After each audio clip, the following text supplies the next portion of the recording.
बगीचे में खेल रहे बच्चों की पिटाई मंत्री जी के बेटे कर देते हैं। उसके बाद जब कुछ लोग बीच बचाव करने आते हैं तब मंत्री जी का बेटा जो है वो पिस्टल तान देता है, हवाई फायरिंग करता है और फिर कहता है कि जो भी बीच में आएगा मारा जाएगा। यह देखने के बाद कि जब मंत्री का बेटा फायरिंग कर रहा है, गांव के लोगों को खबर मिलती है तो वो गुस्से में आ जाते हैं और फिर वहां मंत्री के बेटे और उनके दोस्तों को खदेड़ देते हैं। यह वीडियो सोशल मीडिया पर बहुत तेजी से वायरल हो रहा है। हालांकि इसको लेकर अब मंत्री जी का भी पक्ष आ गया है। मंत्री जी हैं पश्चिमी चंपारण बेतिया के पर्यटन मंत्री नारायण शाह। ये पूरी घटना जो है पश्चिमी चंपारण के मुफस्सिल थाना क्षेत्र हरदिया गांव का है।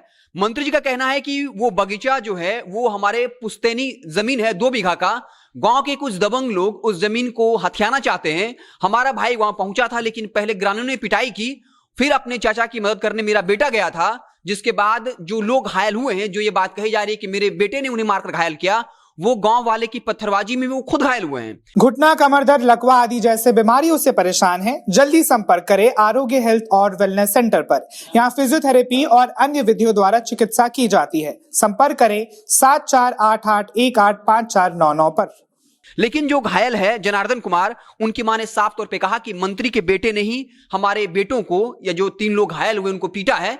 इस वीडियो में साफ तौर पे देखा जा सकता है कि मंत्री का बेटा जो है उसके हाथ में पिस्टल है। हालांकि मंत्री जी का यह कहना है कि मेरे बेटे को जान से मारने की साजिश रची गई थी। यह भी बताया कि उनके बेटे के पास जो पिस्टल और राइफल था वो लाइसेंसी था और ग्रामीणों ने उनके हथियार को छीन लिया। अब सवाल ये उठता है कि अगर वाकई में वहां लोग जमीन हथियाने पहुंचे थे तो उस गांव में दबंग के बजाय कोई बच्चा क्यों खेल रहा था? अगर वाकई में कुछ लोग जमीन हथियाने के मकसद से पहुंचे थे तो क्या मंत्री जी के बेटे का यह अधिकार बनता है कि वो खुद सामान लेकर, लाइसेंसी सामान लेकर, पिस्टल और राइफल लेकर उस जगह पहुंच जाएं? क्या पुलिस प्रशासन नाम की कोई चीज नहीं है? जबकि खुद मंत्री जी हैं तो स्वाभाविक तौर पे पुलिस प्रशासन उनकी ही सुनेगा, लेकिन अपनी दबंगई को दिखाने के लिए मंत्री का बेटा, क्योंकि उनका बाप जो है मंत्री है, इस सनक में वो पहुंच जाता है बगीचे में, वहां बच्चों को पीटता है और जब लोग बचाव में आते हैं तब वो फायरिंग करते हुए कहता है कि जो भी बीच में आएगा मारा जाएगा। हालांकि अब वहां पर पुलिस जो है लगातार कैंप कर रही है। जब पत्रकारों ने पुलिस से सवाल पूछा तब पुलिस महोदय ने कहा कि हमें मुख्यालय से कुछ भी नहीं कहने के लिए कहा गया है। आप समझ सकते हैं, मुख्यालय से कुछ नहीं कहने के लिए कहा गया है और लगातार मंत्री जो है अब अपने बेटे के वकील बन गए हैं और उल्टा ग्रामीणों पर यह आरोप लगा दिया है कि उनके बेटे की जान से मारने की साजिश रची गई थी। अगर उन्हें वाकई में जान से मारने की साजिश रची गई थी तब उनका बेटा वहां हथियार लेकर, पिस्टल और राइफल लेकर क्यों पहुंचा था? अब जब पापा ही मंत्री हैं तो डर काहेगा?